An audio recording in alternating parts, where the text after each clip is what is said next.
Kia everyone, Mrs. Timmins here again, and welcome to Courage for Hope Assembly. Well, as you can see, Pastor Tony is zooming in with me today. Welcome, Pastor Tony. Hey everybody, nice to see you again. Our theme for Assembly today is hope. Hope. I wonder what that means. Pastor Tony, do you know what hope means? Well, I can tell you that there's a show that I really like. It's called Tipping Point. They answer questions and they get these little discs to put in a machine, and if some of them go over, they get money. And at the end, if they get the big gold token, they win £10,000. And every time I watch it, I really hope that that person might be able to answer the questions right and get that token over the edge so they can win the prize. However, most of the time, in fact, I've only seen it once where they do it. And that's what we think of hope sometimes, is that we're hopeful something that may or may not happen actually happens. But when we hope in God, it's a little bit different. Because the book of Job tells us, Job was a guy who went through some really, really hard stuff. He says, you will have confidence because there is hope. We can have confidence because our hope is not in winning something, but our hope is in the creator of the universe. And the book of Romans says that this kind of hope is hope that does not disappoint, because it's based on God's plan. And God has a plan for us today and a plan for eternity. And it's not just hopeful, we hope it happens. We know it's going to happen because God said it's going to happen. And Jeremiah tells us in 29 verse 11 that his plan is to prosper us, not us, to give us a hope and a future. And so when we lean on God and believe in God, we can ask Jesus to fill us with that hope and help us to know his plan for our lives today and forever. Thanks for explaining that, Pastor Tony.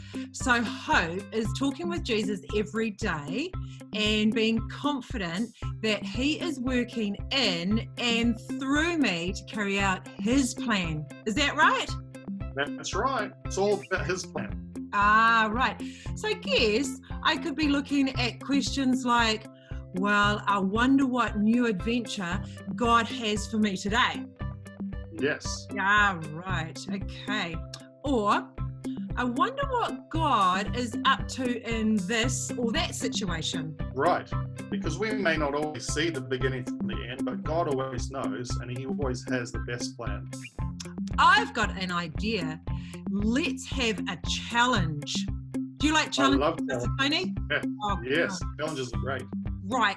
We could call it the Great Impacts Bible Toy Story Challenge. I think that's a great idea. You could make a Bible story using your own toys, like Legos or dolls or LOLs or whatever. And there's so many cool stories you could choose from, like Jonah and the whale, Jesus feeds the 5,000, Moses crossing the Red Sea with the children of Israel, a story from the Gospels or from the Old Testament, anywhere in the Bible, and you could act it out and film it with your toys. Great idea. Okay, that's got me thinking. Right, this is what you have to do. Number one, you have to ask your parents if you can use their device or their phone.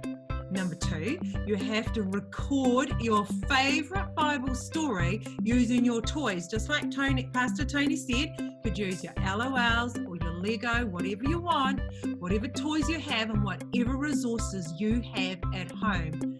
Number three, you then have to upload that story, that video, to Seesaw, and it has to be done before this Sunday at 2 p.m. And then the teachers will judge them and prizes are going to be delivered right to you. That's right, delivered right to you. That sounds awesome. I can't wait to see some of the creative videos that our students come up with. I reckon they'll come up with some great videos.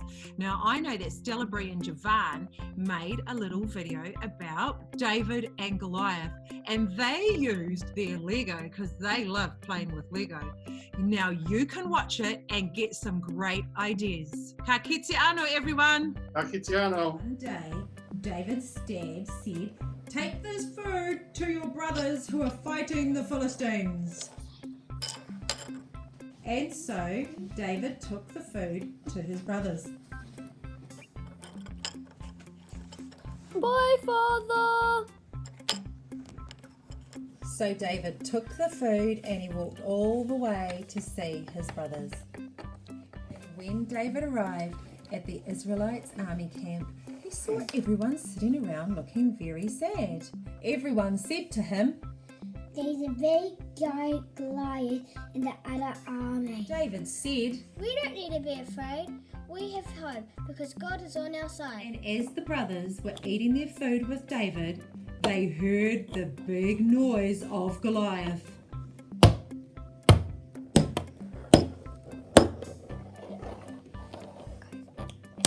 Who will fight me today?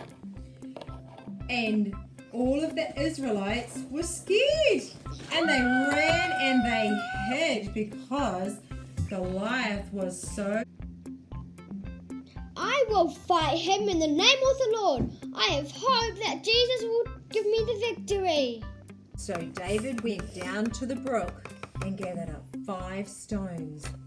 1, 2, 3, 4, 5. Only 5 stones. Do you think 5 stones were going to defeat big, huge, giant Goliath? You sent the kid to fight me. David put one of the stones in his sling, and the sling went round and round and round and round, and the stone went up in the air, and it hit Goliath on the head, and he fell down dead. And that day, the God of Israel helped the Israelites win the war.